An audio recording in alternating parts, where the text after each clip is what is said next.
Oui. Est-ce qu'on me voit bien? Ouais, c'est bon. Alors, je vais faire ça. Tout le monde avait écrit, hein? Oui. Oui. Alors. Quel est l'intérêt de se reconnecter à son moi supérieur? C'est très important parce que si vous faites une méditation, vous ne savez pas pourquoi vous la faites, ça ne sert à rien. Alors. Ça permet de nous régénérer. Oui. Alors.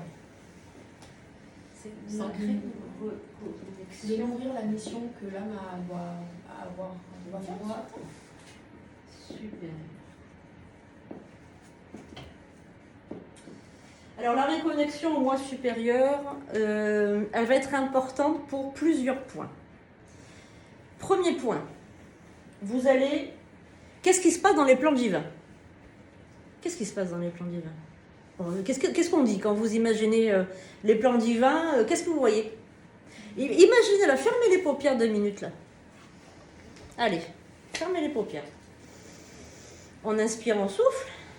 Et vous imaginez que vous êtes dans les plans divins. Qu'est-ce que vous voyez en premier? La lumière. Voilà. De la lumière. Donc, si on est dans la dépression, si on n'est pas bien, si on a des idées noires, on va donc se connecter à notre moi supérieur premièrement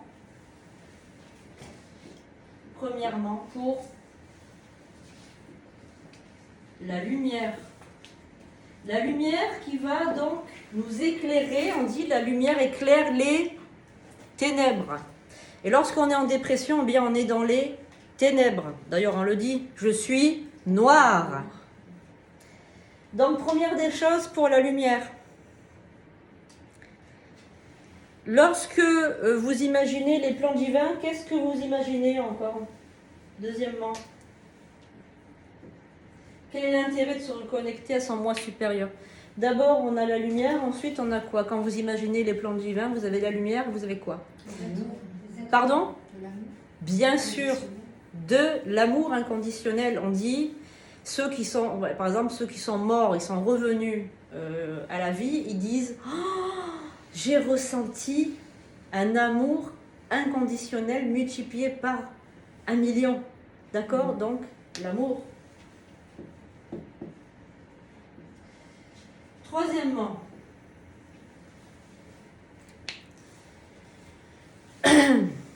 les plans divins.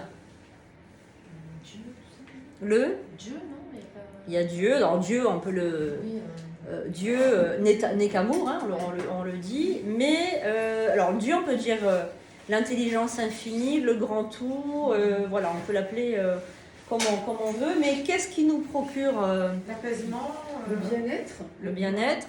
Et quoi d'autre? La paix. Là, oui, la paix. Et quoi d'autre? Cherchez mieux. Qu'est-ce qui fait? Quand vous imaginez, pour vous, qui représente Dieu? Jésus, pour certains, Allah, pour d'autres, Jéhovah, Adonai. Qu'est-ce qui fait?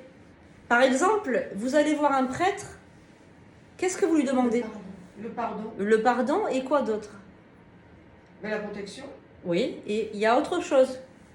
Il y a la protection, il y a quoi d'autre? Il y a la... foi. Non, il y a la bénédiction. Ah, oui, la bénédiction.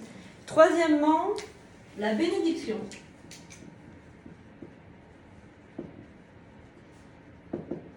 Et on va faire un 4e point. Bénédiction, qui vient du latin, benedicere, je bénis avec la bouche. D'accord? Voilà. Donc à chaque fois que vous allez parler, à chaque fois que vous allez parler de je suis, quand vous dites je suis, d'accord? Vous allez vous bénir ou vous maudire. Je suis nul, c'est une malédiction. Je suis beau, je suis belle, je suis le meilleur, vous vous bénissez. C'est pour ça qu'il faut toujours des pensées positives. Surtout quand vous mettez je suis avant. Ouais. Je suis Yahvé, hein, c'est le nom de Dieu. D'accord? Donc, quatrièmement, qu'est-ce que vous allez vous remettre dans ce contexte? Je me reconnais. Vous avez vu comme c'est important, hein, la reconnexion au moi supérieur. Par exemple, un médium, un énergéticien, voilà, moi, je suis obligée de me reconnecter tous les jours avec mon moi supérieur. Hein. D'accord? Sinon, je suis attaquée, je suis... D'accord? Et en ce moment, je suis très, très attaquée. Hein. Huertas peut le témoigner. Je suis très, très attaquée en ce moment. Et si je n'étais pas aussi protégée que ça, il m'arriverait d'autres choses. Hein. Ça, c'est le mal. Donc, quand vous êtes... ça, c'est très important pour un énergéticien. Toi, tu fais... voilà. Très important, c'est qu'il faut savoir que l'univers, ça marche un peu comme un pendule. Un pendule, il vacille des deux côtés. Lorsque vous êtes dans le bien, automatiquement, vous avez aussi le mal qui vous voit. D'accord ? Et le mal veut vous arrêter à faire du bien. Et lui, il n'est pas intéressé que vous faites du bien. D'accord ? Donc, très important, la reconnexion au moi supérieur. Et il manque une dernière chose, et après, on va faire la méditation. Qu'est-ce que... Donc, vous vous remettez dans ce contexte de lumière, pure, fermez les paupières. Regardez, mettez-vous dans le contexte, vous fermez les paupières. Vous visualisez, imaginez les gens, voilà, les témoignages de gens que vous avez entendu dire « Je suis mort, je suis revenu à la vie. Oh là là, c'était terrible. Oh, j'ai été dans un bain de lumière, j'ai cette lumière, cet amour pur. » Cette personne, cet ange, hein, alors il voit des gens voient des anges, voient des êtres de lumière. Il m'a parlé, il m'a dit des choses, et je suis revenue, j'ai changé ma vie, j'étais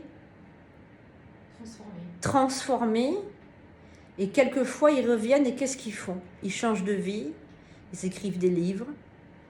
Donc, qu'est-ce que ça va nous amener, le moi supérieur ? Partage. Ouais, et quoi d'autre ? Le savoir. Quatrièmement, le savoir. Parce qu'il faut savoir que lorsque vous êtes en connexion avec votre moi supérieur, vous allez puiser dans ces données. Moi, quand je veux savoir quelque chose, je ne suis pas en train de chercher partout dans des livres. Je me connecte à mon moi supérieur et je dis, moi supérieur, donne-moi la réponse à ça. Je veux que tu me dises, et je le fais instinctivement. D'accord ? Voilà. Donc ça, c'est 4 choses, vous devez les connaître par cœur, ça doit faire partie de votre quotidien, de tous les jours, vous savez que vous avez ce moi supérieur qui est votre allié. Et le moi supérieur est connecté à une espèce de guide. Il faut savoir que votre moi supérieur, celui qui est dans les plans lumineux, il a un guide aussi. Hein. D'accord ? Et ce guide, on l'appelle le conseiller sage. Donc vous pouvez le noter. Le guide du moi supérieur, on l'appelle le conseiller sage. Conseiller sage, c'est le guide du moi supérieur. Et ce conseiller sage, vous pouvez avoir accès à lui tous les jours. Voilà. Donc, ce conseiller sage, qu'est-ce qu'il va vous... Parce que le moi supérieur, c'est quand même difficile d'avoir accès à lui tout le temps, puisque il faut quand même se mettre dans une espèce de méditation, il faut faire des choses, il faut quand même se mettre dans un espèce d'état d'esprit particulier. Mais le conseiller sage, lui, vous pouvez avoir recours à lui dans votre journée. Oui, Nicole. Oui. Le moi supérieur, donc chacun a son moi supérieur. Bien sûr, oui. C'est le double en fait, si j'ai bien compris. Oui. Quelle différence en fait entre le guide du moi supérieur et son guide, le guide qu'on a chacun? Est-ce que quelqu'un sait la réponse? Non? Bon. Notre guide à nous, c'est celui-là qui est présent sur Terre, dans la matière. Et Voilà. le guide, Voilà. Hein? Donc, c'est ça, c'est exactement ça.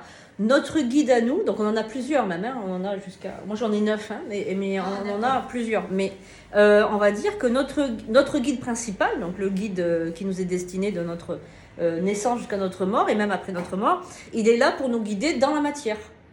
Le moi supérieur, il n'est pas dans la matière. Ah voilà, d'accord, c'est un autre guide. Il est dans les plans divins. D'accord, okay, voilà. Donc c'est pas le même. Ok. C'est pas le même.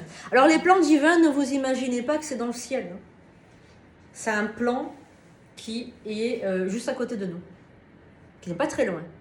D'accord ? Voilà. Comme tous les plans, d'ailleurs, sont autour de nous. Ok ? Voilà. Donc c'est vrai qu'on a toujours tendance à imaginer des anges, des gens qui viennent du ciel. Hein, voilà. En fait, non, pas du tout. C'est un plan...